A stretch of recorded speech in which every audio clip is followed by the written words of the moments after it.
Hello everybody, welcome back to my training every single day. I am training every day so that I can master my body.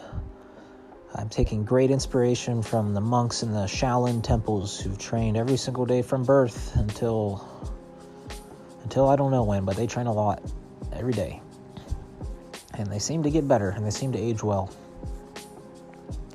So I will continue to train until I master my body.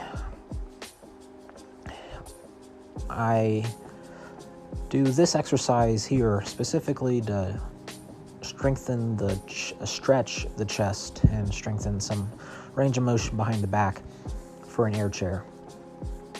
I'm feeling quite fatigued from today. My hips and my shoulders are tired.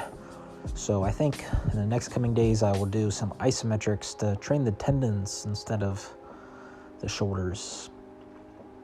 A lot of horse stance, maybe some reaction, some improvising.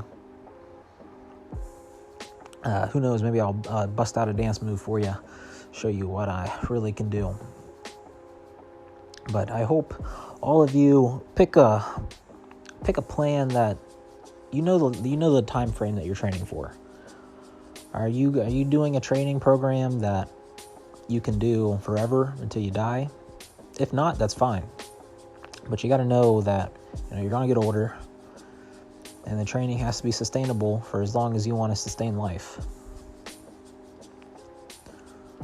So that's why I focus a lot on the tendons, the mobility, and trying to keep the mobility, as well as training other things like balance and coordination, reflexes, things that might save my life. A very common cause of death is falling down and breaking your hip. So I will train specifically not to have that one happen.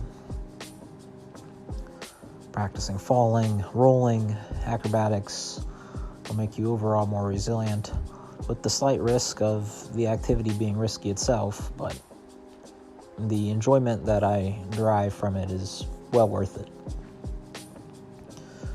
So here, notice how I am on the ground, not sitting in a chair here doing these resting. I got this inspiration from Kador Ziani, who has 7 animal-like postures, and he really recommends just getting in touch with the ground in order to get the benefits from it, that your body knows what's best for it, and the ground's hard and painful, and it's like its own exercise equipment or massage gun.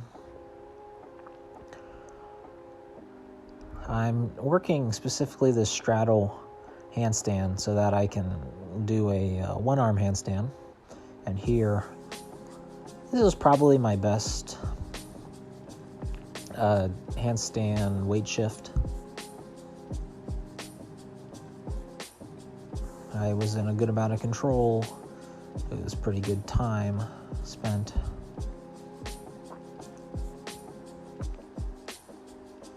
And I get into my breakfast here, some sausage, eggs, and onions. And then I get into some hip mobility and trying to work towards that middle splits. My hips and shoulders are feeling a little bit sore, so I'm going to back off of it. Tomorrow I said I'll repeat myself that I'll probably do isometrics like horse stance, but if I will train anything, I might do some calf raises, maybe some backflip training. But hopefully I can recover today quite nicely,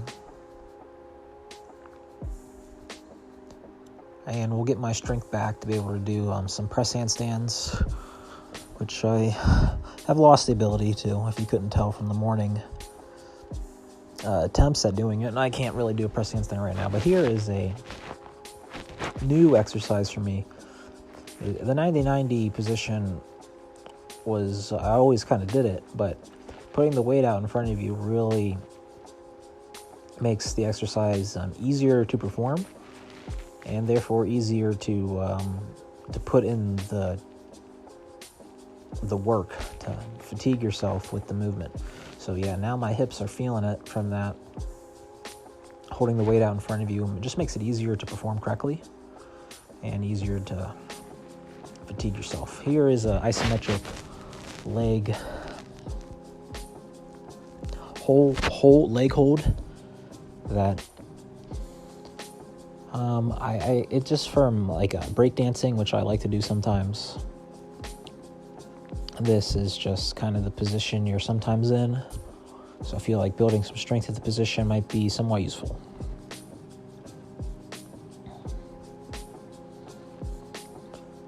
It's working into the knee. Also, I need to rest my knees. My knees are feeling a little bit sore.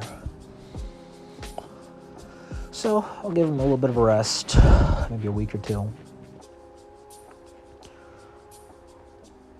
I still think this will get the blood into the knees where they need to go. So maybe I'll keep this one in, this specific exercise.